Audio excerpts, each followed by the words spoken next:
ಸಿಂಧೂ ಜಲ ಒಪ್ಪಂದ ತಾತ್ಕಾಲಿಕವಾಗಿ ಅಮಾನತು ಮಾಡಲಾಗಿದ್ದು ಮೊದಲ ಬಾರಿಗೆ ಪ್ರಧಾನಿ ಮೋದಿ ಸಿಂಧೂ ಜಲ ಒಪ್ಪಂದದ ಬಗ್ಗೆ ಪ್ರತಿಕ್ರಿಯೆಯನ್ನ ನೀಡಿದ್ದಾರೆ. ಪ್ರಧಾನಿ ನರೇಂದ್ರ ಮೋದಿ ಅವರು ಮೊದಲು ಭಾರತದ ನೀರು ಹರಿದು ಹೋಗ್ತಿತ್ತು,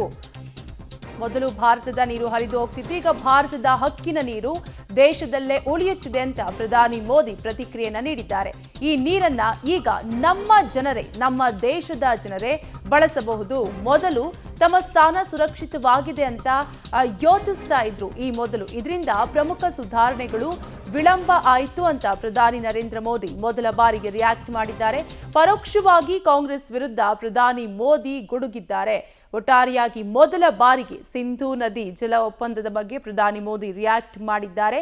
ಮೊದಲು ಭಾರತದ ನೀರು ಹರಿದು ಹೋಗ್ತಾ ಇತ್ತು, ಈಗ ಭಾರತದ ಹಕ್ಕಿನ ನೀರು ದೇಶದಲ್ಲೇ ಉಳಿಯುತ್ತೆ.